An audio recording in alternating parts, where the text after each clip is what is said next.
لا إله إلا الله لا إله إلا الله لا إله إلا الله لا إله إلا الله.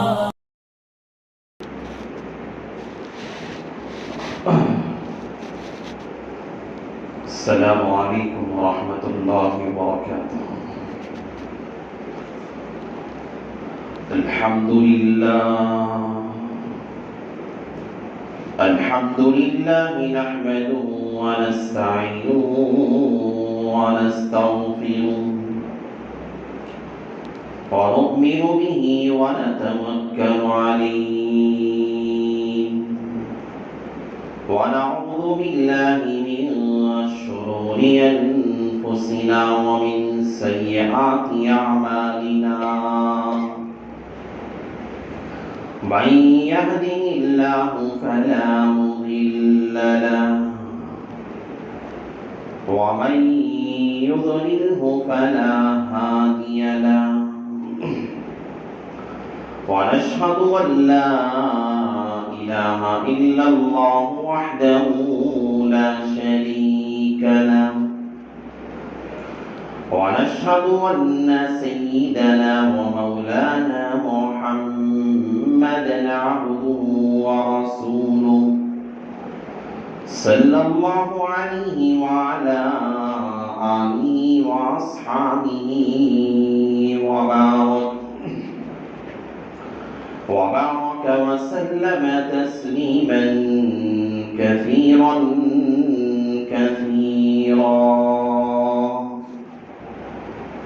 أما بعد فأعوذ بالله من الشيطان الرجيم. بسم الله الرحمن الرحيم. فأوحى إلى عبده ما أوحى ما كذب الفؤاد ما رأى أفتمارونه على ما يرى. وقال النبي صلى الله عليه وسلم أنا نبي وآدم بين الماء والطين أو كما قال النبي عليه الصلاة والسلام. رب اشرح لي صدري ويسر لي أمري واحلل عقدة من لساني يفقهوا قولي. اللهم صل على سيدنا مولانا محمد في أول كلامنا. اللهم صل على سيدنا مولانا محمد في أوسط كلامنا. اللهم صل على سيدنا مولانا محمد في آخر كلامنا.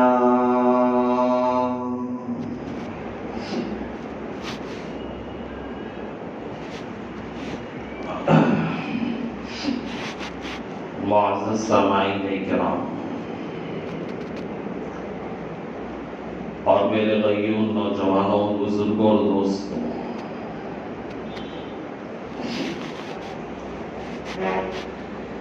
اللہ تبارک و تعالی اس پورے کائنات کا جو نظام چلا رہے ہیں، دنیا کا سارا نظام یہ اللہ تعالیٰ کی مصلحت پر موقوف ہے۔ دنیا میں انسان جیسے چاہے دنیا کا نظام ویسے نہیں چل سکتا۔ دنیا میں انسان کتنا بھی بڑا ترقی یافتہ انسان کیوں نہ ہو جائے، اپنے زمانے کا کتنا بھی بڑا سائنسدان، اپنے زمانے کا کتنا بھی بڑا انجینئر اور ٹیکنالوجی کے اندر اپنی مہارت کاملہ رکھنے والا کیوں نہ ہو جائے، آسمانوں کی سیر کرنے والا، آسمانی کی بلندیوں پہ پہنچنے والے سائنسدان ہی کیوں نہ ہو، سورج کی دنیا میں پہنچنے والے بڑے بڑے سائنسدان کیوں نہ ہو جائے، چاند کی دنیا کے اندر پہنچنے والے کتنے بھی دنیا کے اندر بڑے سائنسدان کیوں نہ پیدا ہو جائے، دوری دنیا سائنسدانوں سے بھر جائے اور چاہے کہ دنیا کا نظام ہم جیسے چاہیں گے ویسے چلا کر، دنیا کا نظام جیسے ہم چاہیں گے وقت پہ برسات ہو،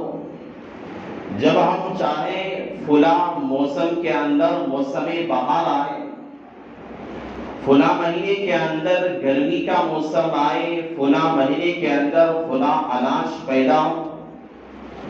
دنیا پورے سائنسدانوں سے بھر جائے، پوری ٹیکنالوجی کی طاقت کا استعمال کیا جائے، تب بھی اگر اس کائنات کے نظام کے اندر اگر تبدیلی لانا چاہے تو ساری دنیا کے سائنسدان مل کر نہیں لا سکتے۔ یہ ساری کائنات کا نظام جو چل رہا ہے آج ہمارے سامنے ہے، یہ اللہ کی منشا کے مطابق چل رہا ہے۔ اللہ کی مصلحت اور اللہ کی منشا جیسے ہے، قیامت کی صبح تک یہ نظام کائنات ایسے ہی چلتا رہے، چاہے دنیا میں بڑے بڑی ترقی یافتہ ملک پیدا ہو جائے، دنیا ترقی کی راہ پہ گامزن ہوتی رہے، دنیا ٹیکنالوجی کے اندر ترقی کرتے رہے، لیکن اللہ کی اس نظام منشائیت کے اندر، اللہ تعالیٰ کی اس نظام مصلحت کے اندر، اللہ تعالیٰ کی اس کائنات کے چلانے والی منشا کے اندر کوئی آدمی دخل اندازی نہیں کر سکتا۔ کئی مرتبہ ایسا ہوتا ہے انسان سوچتا کچھ اور ہے، انسان کوشش کرتا کچھ اور ہے، لیکن اس کے نتائج اور ثمرات الگ مرتب ہوتے ہیں۔ بہت سی مرتبہ ایسا ہوتا ہے انسان کوشش کسی اور چیز کی کرتا ہے، لیکن اس کا نتیجہ اس کے برخلاف کبھی درآمد ہوتا ہے، اس کے نتائج انسان نے کبھی نہیں سوچ رکھا ہوتا، اس کے برخلاف نتائج آتے ہیں، اس کے برخلاف اس کی کوشش کے برخلاف نتائج سامنے آتے ہیں۔ انسان دعاؤں پہ دعائیں کرتا ہے، یا اللہ میرا فلاں مسئلہ ہے، میرا فلاں مسئلہ ہو جائے، انسان اپنی خواہشات کے پہاڑ لے کر، اپنی خواہشات کے بیج اپنے دل کے اندر رکھ کر اللہ تعالیٰ سے مانگتا ہے، اللہ سے یہ چاہتا ہے کہ انسان بہت ساری خواہشات، بہت ساری چیزیں انسان اپنے قبضے میں لے، اس کے لیے انسان کوششوں پہ کوشش کرتا ہے، لیکن اللہ سے بندہ دعا کرنے کے باوجود، انسان اپنی کوشش کرنے کے باوجود، انسان اپنی جدوجہد، اپنا وقت، اپنی صلاحیتیں خرچ کرنے کے باوجود انسان کو بعض مرتبہ ایسا ہوتا ہے اس کی خواہش کے مطابق انسان کو اس کا پھل نہیں ملا کرتا۔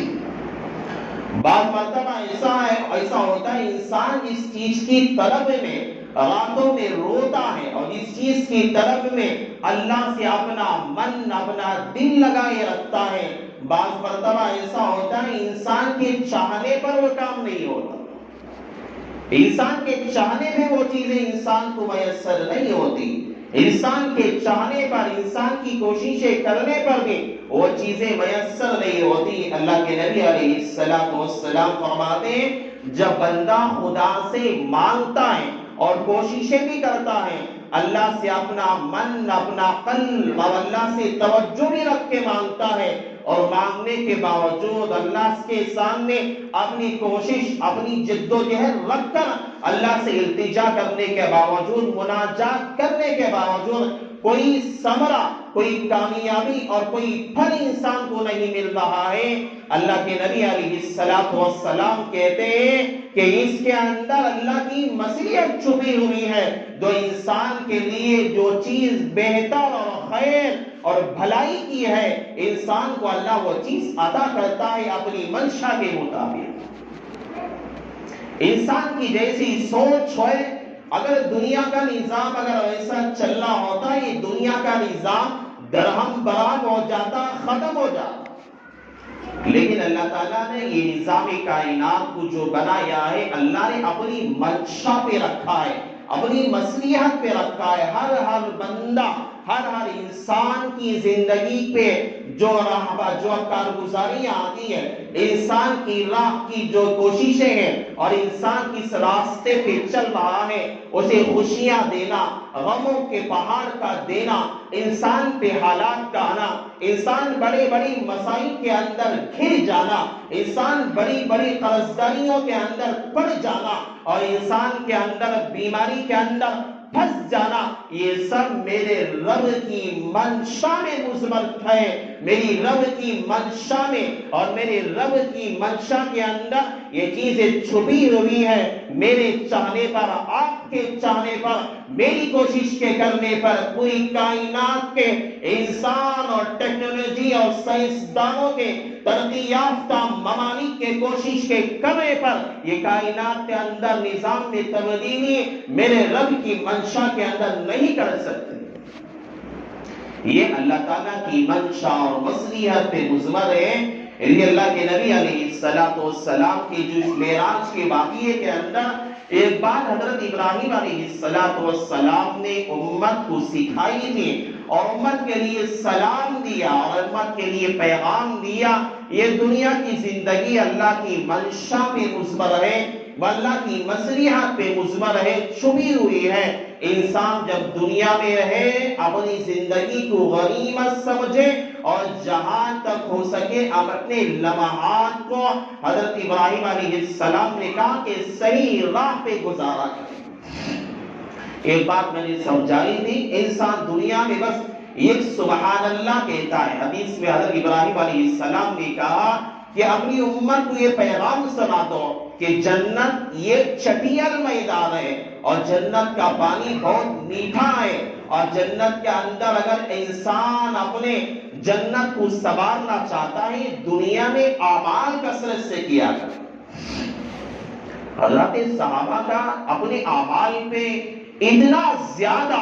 محبت اپنے اعمال کے اندر تھی کہ سب کچھ حضرت صحابہ نے اپنے لیے سب کچھ قربان کر دیا تھا. ایک معمولی سے عمل کے لیے اپنی دولتیں، اپنا مال، اپنی محبت کرنے والی چیزیں خدا کی راہ میں فنا کر دیا تھا، خرچ کر دیا تھا، لٹا دیا تھا اور کہتے تھے دنیا ہمیں نہیں چاہیے. اللہ کے لیے اللہ نے ہمارے لیے جنت میں جو انعامات ہمارے رب نے ہمارے لیے تیار کر کے رکھے، حضرات صحابہ کہتے تھے ہمیں وہ انعامات چاہیے.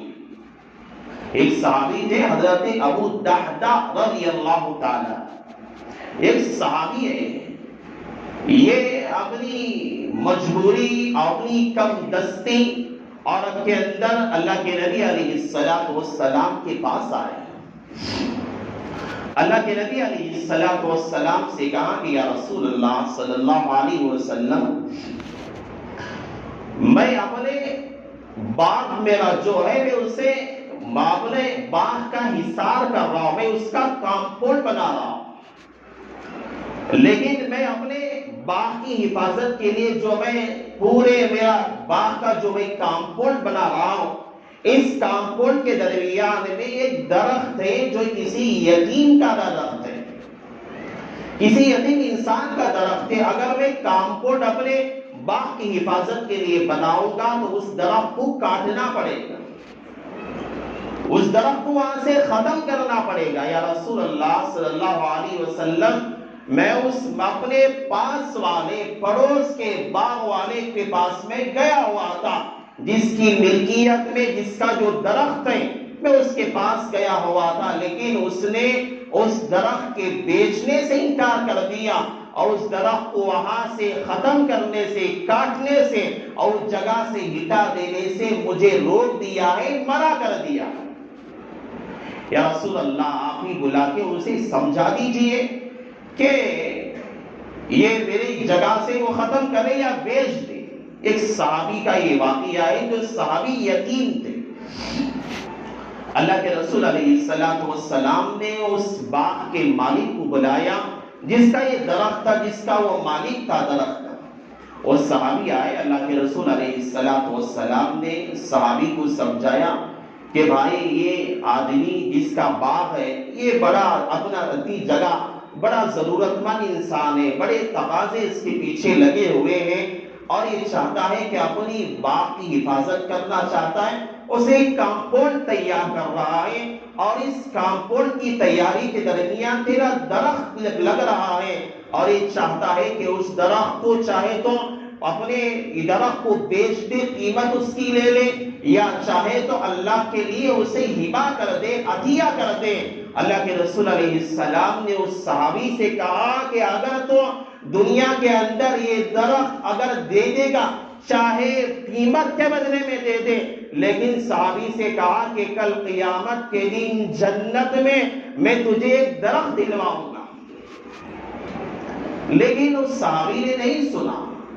اور کہا کہ یا رسول اللہ صلی اللہ علیہ وسلم مجھے یہ درخت بہت زیادہ پسند ہے، میں اسے نہ بیچنا چاہتا ہوں، نہ اسے وہاں سے ختم کرنا چاہتا ہوں، وہاں سے نہ میں مٹانا چاہتا ہوں، مجھے یہ بہت زیادہ پسندیدہ درخت ہے. تو منع کر دیا، منع کر کے چلے گئے. اللہ کے رسول علیہ السلام پہ عذر پیش کر دیا، یتیم صحابی سے کہہ دیا کہ اب یہ ماننے کے لیے تیار نہیں ہو رہے ہیں، چھوڑ دو، جس طرح کوشش ہو سکے اللہ کی طرف سے جو فیصلہ ہوگا وہ ہو کر رہے. یہ بات چیت ہو رہی تھی. حضرت صحابی حضرت ابو دحدہ رضی اللہ تعالیٰ یہ صحابی ایک کنارے پہ بیٹھے ہوئے تھے. یہ بات چیت اس صحابی نے سنا، سن کر جا کر اس آدمی سے پھر ملے اور مل کر کہنے لگے کہ بھائی آپ سے جو پیغمبر علیہ السلام نے جو پیشکش کی تھی یہ درخت کے بدلے میں جنت میں اللہ کے نبی نے تمہیں جو وعدہ کیا تھا کہ جنت میں درخت دلوائیں گے، اس کے بارے میں آپ نے انکار کر دیا، آپ نے منع کر دیا. اس انسان نے کہا کہ ابو دحدہ سے ہاں میں نے تو منع کر دیا، مجھے اپنا درخت زیادہ پسندیدہ ہے. ابو دحدہ نے کہا کہ آخر تم اپنا درخت کتنی قیمت پہ بیچو گے؟ قیمت لگائی. اس نے کہا کہ مجھے بیچنے کا ارادہ نہیں ہے. تو صحابہ ابو دحدہ نے کہا کہ بھائی تیرا ایک درخت، کیا میرا جو باغ ہے کھجوروں کے 600 درخت کھجوروں کے میرے باغ میں 600 درختوں کا باغ میرا، پورے وہاں ایک بڑا محل تیار کر کے میں نے رکھا ہے اپنے باغ کے اندر، بہترین مکان بہترین گھر میں نے تیار کر کے رکھا ہے، اپنے بچوں کے لیے اپنی بیوی کے لیے میں نے بہترین محل اپنے باغ کے درمیان تیار کر کے رکھا ہے، اور پورا میرا باغ میری زمین پورے جو ہے درختوں سے، کھجوروں کے درختوں سے ایک نہیں بلکہ 600 درخت میرے باغ کے اندر ہے، اور اس کے اندر میں نے محل بھی تیار کر کے رکھا ہے. ابو دحدہ صحابی نے کہا کہ بھائی کیا آپ وہ ایک درخت میرے 600 درختوں کے بدلے میں اور جو اس کے اندر میں نے محل تیار کر کے رکھا ہے ان کے بدلے میں کیا بیچنا چاہتے ہو؟ اس صحابی پریشان ہو گئے. ابو دحدہ کیا کہہ رہے ہو؟ ایک درخت کے بدلے میں ایک بڑا باغ جو 600 درخت کا اور بڑے وہ محل جس کے اندر تیار ہے اسے بیچنا چاہتے ہیں. ابو دحدہ نے کہا کہ آپ تیار ہو جی، آپ مان جائیے کہ آپ بیچ دیں گے. اس انسان نے کہا کہ ہاں میں اس کے لیے تیار ہو جاؤ، تیار ہوں، آپ اگر چاہتے آپ مذاق نہیں کر رہے میرے ساتھ تو میں اس کے لیے تیار ہوں. اللہ کے رسول علیہ السلام کے پاس حضرت ابو دحدہ رضی اللہ تعالیٰ صحابی گئے، خدمت اقدس میں حاضر ہو کر کہنے لگے یا رسول اللہ صلی اللہ علیہ وسلم میں نے اس درخت کا سودا کر دیا. یا رسول اللہ آپ نے جو کہا تھا کہ جنت میں اس درخت کے بدلے میں آپ جنت میں مجھے درخت دلوائیں گے، کیا میں اس درخت کو خرید دوں گا تو جنت میں مجھے درخت ملے گا؟ اللہ کے رسول نے کہا کہ ابو دحدہ ضرور ملے گا، میں تمہیں جنت کے اندر درخت دلواؤں گا، میں تیرے لیے گواہ بنوں گا، میں تیرے لیے سفارشی کروں گا، میں تیرے لیے کل جنت کے اندر داخلے کی ذمہ داری لوں گا. ابو دحدہ نے سنا تو یا رسول اللہ میں نے اس درخت کا سودا کر دیا ہے. اللہ کے رسول نے کہا کہ اے ابو دحدہ کتنی قیمت میں کیا؟ ابو دحدہ نے کہا یا رسول اللہ میرا جو باغ 600 درختوں پہ اور ایک بہترین محل پہ مشتمل ہے میں نے سارے میرے اپنے باغ کو ایک درخت کے بدلے میں میں نے بیچ دیا۔ اللہ کے رسول علیہ السلام نے کہا کہ اے ابو دہدہ، میں تیری ذمہ داری لیتا ہوں، تو نے ایک درخت کے لیے جو جنت کے حص کے اندر اپنے مال کو لٹا دیا ہے، میں ذمہ داری لیتا ہوں ابو دہدہ، میں کل قیامت کے دن تیرے لیے گواہ بنوں گا۔ ابو دہدہ گئے اپنے باغ کے پاس، باہر کھڑے ہو کے اپنے بچوں کو آواز دی، اپنی بیوی کو آواز دی کہ باہر آ جاؤ، یہ اب ہماری ملکیت میں نہیں رہا، یہ اب ہمارے قبضے میں نہیں رہا۔ بیوی نے آواز لگا کر کہا کہ کیا وجہ ہے، کیوں بیچ دیا؟ ابو دہدہ کی بیوی سے حضرت ابو دہدہ نے کہا کہ میں نے اس سارے باغ کو پیغمبر کے کہنے پر اور جنت کے اندر درخت کے ملنے پہ میں نے بیچ دیا ہے، اور اللہ کے نبی علیہ السلام نے میرے لیے اس باغ کے بیچنے پر کل قیامت کی گواہی کا وعدہ کیا ہے۔ تو اس صحابیہ نے کہا کہ میں یہی چاہتی تھی کہ میں اس باغ کو ہم بیچ دیں، اللہ تعالیٰ اس کے بدلے میں ہمیں جنت کے اندر بہترین انعامات سے نوازے۔ باہر نکل گئے، حضرت ابراہیم علیہ السلام نے کہا کہ ایک سبحان اللہ انسان کہے گا، دنیا کے اندر اس انسان کے نامہ اعمال کے لیے اللہ نے جو جنت ہر ایمان والے کے لیے اللہ نے بنائی ہے، اللہ تعالیٰ دنیا میں بندہ ذکر و اذکار کرتا رہے گا، تسبیحات میں لگا رہے گا، تکبیرات کے اندر لگا رہے گا، اللہ کی تحمیدات میں لگا رہے گا، اللہ کی کبریائی میں لگا رہے گا، اور اللہ کی حمد و ثنا میں لگا رہے گا۔ یہ سبحان اللہ کہے گا، اللہ تعالیٰ اس بندے کے نام پہ جو جنت اللہ نے متعین کر کے رکھی ہے، اللہ اس جنت کو سنوارتا رہے گا۔ تو اللہ کے نبی علیہ السلام جو معراج کا جو سفر تھا، اسے اللہ کے نبی علیہ السلام جب واپس ہو رہے تھے،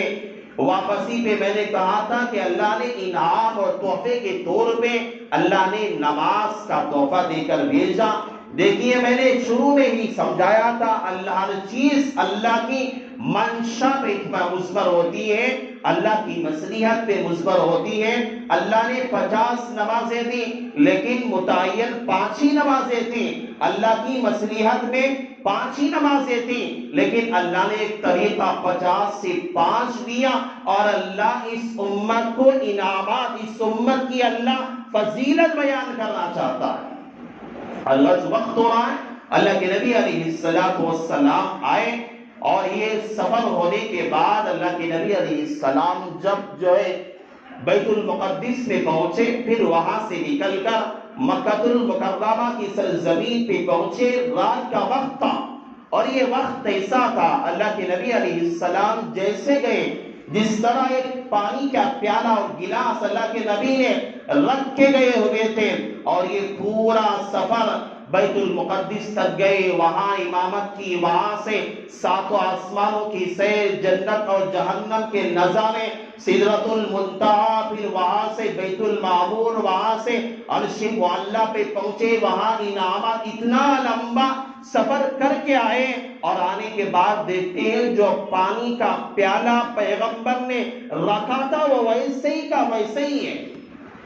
محدثین کہتے ہیں اللہ تعالیٰ نے اللہ کے نبی علیہ السلام کے اس سفر کے درمیان وقت کی رفتار کو اللہ نے روک کے رکھ دیا۔ جو رفتار دنیا کی چل رہی ہے، وقت جیسے گزر رہا ہے، گھنٹے اور منٹ جیسے گزر رہے ہیں، رفتار جو اوقات کی ہے، اللہ تعالیٰ نے اس سفر کے لیے اپنے پیغمبر کی خاطر اللہ نے اس کائنات کے نظام جو چل رہا ہے، اوقات کی رفتار اور چلنے والے ایام اور صبح شام چلنے والے ایام کی جو رفتار ہے، اللہ نے اس رفتار کو اللہ نے روک کے رکھا تھا اپنے پیغمبر کے اس سفر کے لیے۔ اور اب رات میں آ کر دیکھا کہ پانی ویسا کا ویسا ہی ہے، بیت المقدس کا اتنا لمبا سفر، اتنے بڑے بڑے انعامات، اتنے بڑے بڑے مشاہدات کے باوجود میں ایسا کا ایسا ہی ہے۔ صبح میں جب اٹھے تو سوچنے میں ایک جگہ بیٹھے ہوئے تھے، حدیث میں آتا ہے اللہ کے نبی علیہ السلام ایک جگہ رکے ہوئے، اور غمزدہ تھے، سوچنے میں تھے، وہاں سے ابو جہل کا گزر ہوا۔ ابو جہل نے اللہ کے نبی علیہ السلام کو دیکھ کر پوچھنے لگا کہ اے محمد کیا بات ہے، جب غمزدہ بیٹھا ہوا ہے، کیا بات ہے؟ اللہ کے نبی علیہ السلام نے سوچنے میں تھے، اگر میں اس واقعے کا تذکرہ قریش مکہ کے سامنے کروں گا کیا میری بات کو مانیں گے؟ اس سوچ میں تھے۔ ابو جہل آئے، ابو جہل سے اللہ کے رسول علیہ السلام نے کہا کہ ابو جہل اس طرح کی بات ہے، میں رات میں بیت المقدس گیا تھا اور وہاں سے میں نے اتنا لمبا سفر کر کے آیا۔ ابو جہل کہنے لگا کہ واقعتاً تو نے اتنا بڑا لمبا سفر کیا ہے، کیا اپنی قوم کو یہ بات آپ بتائیں گے محمد؟ کہ میں بتانا تو چاہتا ہوں لیکن میری قوم میری بات مانے گی؟ ابو جہل سوچنے لگا کہ آج تو محمد کے ہم مذاق بنائیں گے، تالیاں بجائیں گے، یہ تو آج لوگوں کے سامنے ثابت کریں گے نعوذ باللہ کہ یہ پاگل ہے، ذہنی اعتبار سے کمزوری ہے۔ تو قوم والوں کو بلایا اور سارے لوگ جہاں قبیلے کے لوگ کے آواز دی ابو جہل نے، اور سارے قبیلے کے لوگ آ کر جمع ہو گئے۔ اللہ کے رسول علیہ السلام سے ابو جہل نے کہا کہ اے محمد اپنی بات لوگوں کے سامنے رکھو جو تو نے مجھ سے بیان کی تھی۔ اللہ کے رسول علیہ السلام نے سارے قریش مکہ کے سامنے کھڑے ہو کے کہنے لگے کہ میں نے اتنا لمبا سفر کیا، میں سفر معراج پہ گیا، بیت المقدس کا سفر کیا، آسمان کی سیر، جنت اور جہنم کا میں نے نظارہ کیا، اور اللہ کی دربار میں پیش ہو کے میں راتوں رات آیا ہوں۔ بعض لوگ تالیاں بجانے لگے اور بعض لوگوں نے اپنے سروں پہ ہاتھ رکھ لیا اور تعجب سے کرنے لگے کہ یہ تو واقعتاً کوئی یہ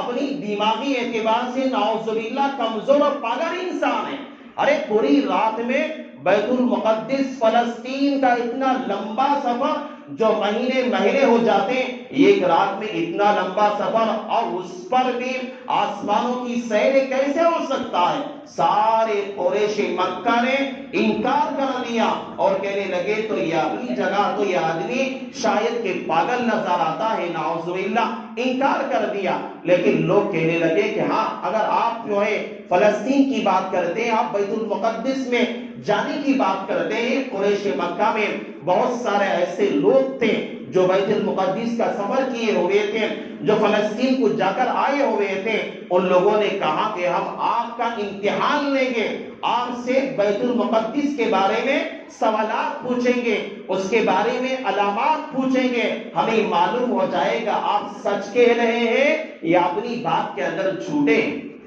اللہ کے نبی کہتے ہیں میں سوچنے لگ گیا کیا پوچھیں گے۔ ایک سے آدمی کھڑے ہو کر قریش مکہ میں سے ایک آدمی نے کفار میں سے ایک آدمی کھڑا ہوا کہنے لگا یا رسول اللہ آپ بتائیے بیت المقدس کے کتنے پلر لگے ہوئے ہیں؟ ارے آدمی کئی سال 5 سال کا ایک مدرسے میں پڑھا، مجھے آج تک معلوم نہیں کہ 5 سال پڑھنے کے باوجود بھی مدرسے میں اس مدرسے کی پوری در و دیوار کے اندر پوری بلڈنگ میں کتنے پلر لگے ہوئے ہیں مجھے معلوم نہیں۔ 5 سال گزارنے کے بعد آدمی کو پتہ نہیں چلتا، اسے گننا پڑے گا کہ کتنے پلر ہیں، کتنے جو ہے اس کے لیے ستون لگے ہوئے ہیں۔ ایک آدمی نے کھڑے ہو کر اللہ کے رسول علیہ السلام سے پوچھا کہ کتنے ستون ہیں بیت المقدس کے اندر؟ یہ سوال بہت ہی مشکل سوال تھا۔ اللہ کے رسول کہتے ہیں میں گھبرا گیا،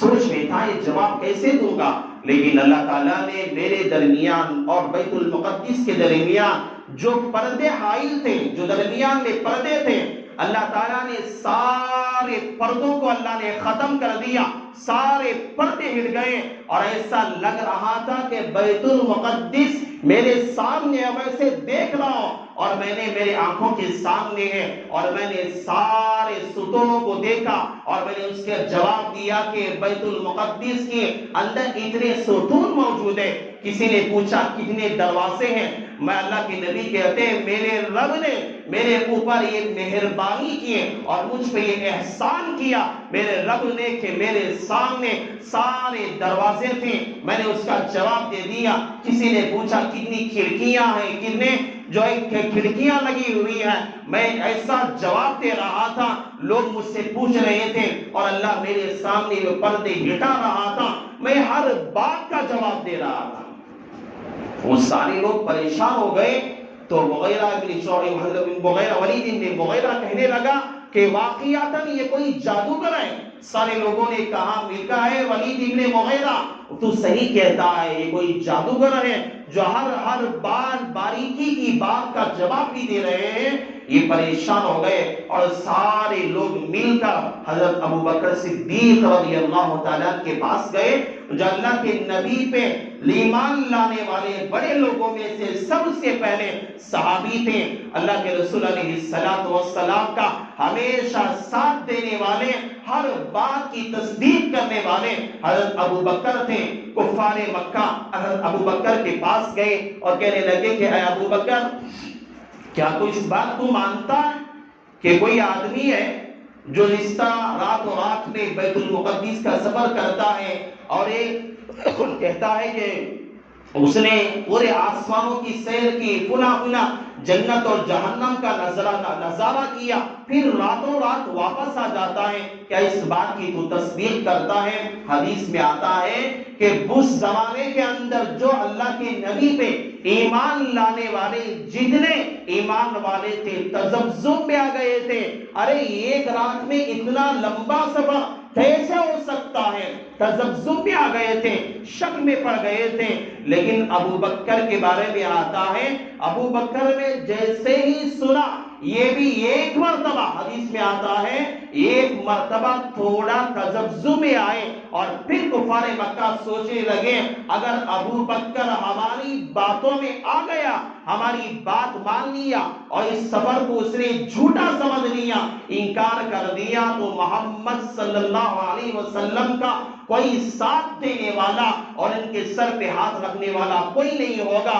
ہم ان کے دعوت کو ختم کر کے رکھ دیں گے، ان کی صلاحیت ہمیں ختم کر کے رکھ دیں گے۔ کفار خوش ہو گئے، ابو بکر تھوڑا جو ہے شک میں پڑے، تھوڑا تذبذب میں آئے اور فوراً ابو بکر نے کہا کہ اے میرے بھائی بتاؤ یہ بات کہنے والا کون ہے؟ اور کہنے لگے کہ کفار نے کہا کہ آپ کے دوست یعنی محمد ہیں صلی اللہ علیہ وسلم یہ کہتے ہیں۔ تو ابو بکر نے کہا کہ اگر یہ بات میرے پیغمبر کہتے ہیں، اگر یہ بات محمد رسول اللہ صلی اللہ علیہ وسلم کہتے ہیں، یہ 100% یہ بات صداقت ہے، سچی بات ہے، میں ان کی باتوں کا اقرار کرتا ہوں اور میں اس بات پر بھی اگر اقرار کرتا ہوں کہ روزانہ ایک فرشتہ محمد صلی اللہ علیہ وسلم کے پاس آیا کرتا ہے، تو میں اس بات پر بھی یقین کرتا ہوں کہ اللہ کے نبی نے 7 آسمانوں کی سیر کی اور جنت اور جہنم کی سیر کی،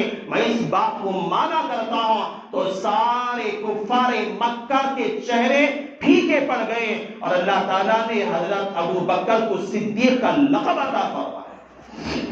اس بات کی تصدیق کرنے پر جو سارے مسلمان اس وقت میں اسلام اور ایمان لانے والے شک میں پڑے ہوئے تھے، تذبذب کے اندر تھے، ابو بکر صدیق نے بیک آواز کھڑے ہو کے کہا کہ میں اللہ کے نبی کی ہر بات کی تصدیق کیا کرتا ہوں۔ اللہ تعالیٰ نے ابو بکر کو کہا کہ یہ اپنے زمانے کا صدیق ہے اور ایسا لقب کسی صحابی کو اللہ کے رسول نے عطا نہیں کیا۔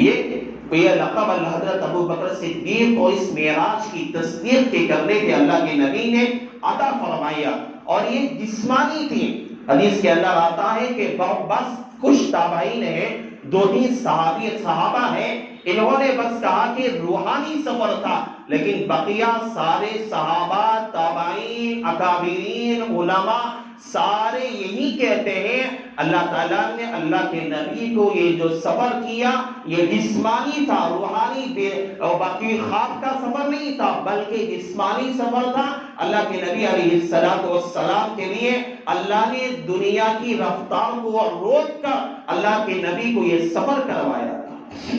یہ بات بول کے میں اپنی بات ختم کر دیتا ہوں۔ امام رازی رحمت اللہ علیہ نے ایک نکتہ بیان کیا اور کہا کہ اللہ تعالیٰ نے جو اللہ نے حبیب کو جو انعامات دی ہیں، یہ انعام معراج کا سفر کا اور دوسرا کل قیامت کے دن اپنی امت کے لیے شفاعت کا۔ یہ جو دو انعام اپنے پیغمبر کو اللہ تبارک و تعالیٰ نے جو دیے ہیں، یہ ایک وجہ سے دیے۔ امام راضی کہتے ہیں یہ معراج کا انعام اور کل قیامت کے دن شفاعت کا انعام اللہ تعالیٰ نے اپنے نبی کو اس وجہ سے دیا کہ پیغمبر تواضع کیا کرتا تھا،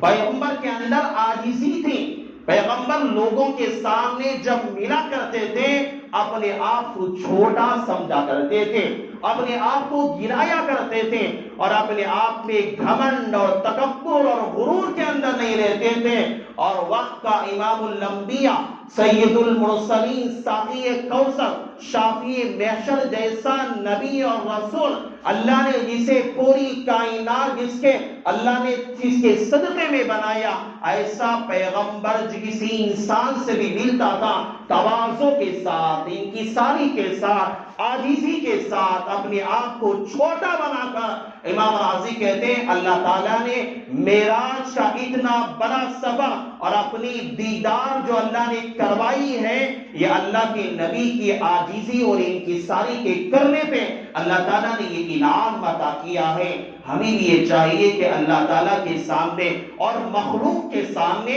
ہم عاجز رہیں، اپنے آپ کو گھمنڈ کے اندر، غرور اور تکبر کے اندر انسان لائے گا تو من تواضع للہ ورفعہ اللہ، اللہ کے نبی کہتے ہیں جو آدمی تواضع کرتا ہے اللہ تعالیٰ اسے بلندیوں پہ پہنچاتا ہے، اللہ جو آدمی تکبر کرتا ہے اللہ اس سے گرا کے رکھ دیتا ہے۔ اور جو معراج کا سفر پیغمبر جیسی شخصیت کو اللہ نے عطا فرمایا، یہ اپنے آپ کو چھوٹا سمجھنے اور عاجزی کے کرنے پر اللہ نے انعام دیا ہے۔ تو ہمیں یہ سبق ملتا ہے، یہ دنیا کی دو چار کی زندگی اور چند سالوں کی زندگی ہے، ہم اپنے آپ کو چھوٹا بن کر گزاریں، انسان خدا کے سامنے بھی اپنے آپ کو چھوٹا بن کر گزاریں، مخلوق کے سامنے بھی چھوٹا بن کر گزاریں۔ دیکھیے اس کے بعد اللہ کے نبی کا قول سچا ہے، انشاءاللہ اللہ تعالیٰ اس بندے کو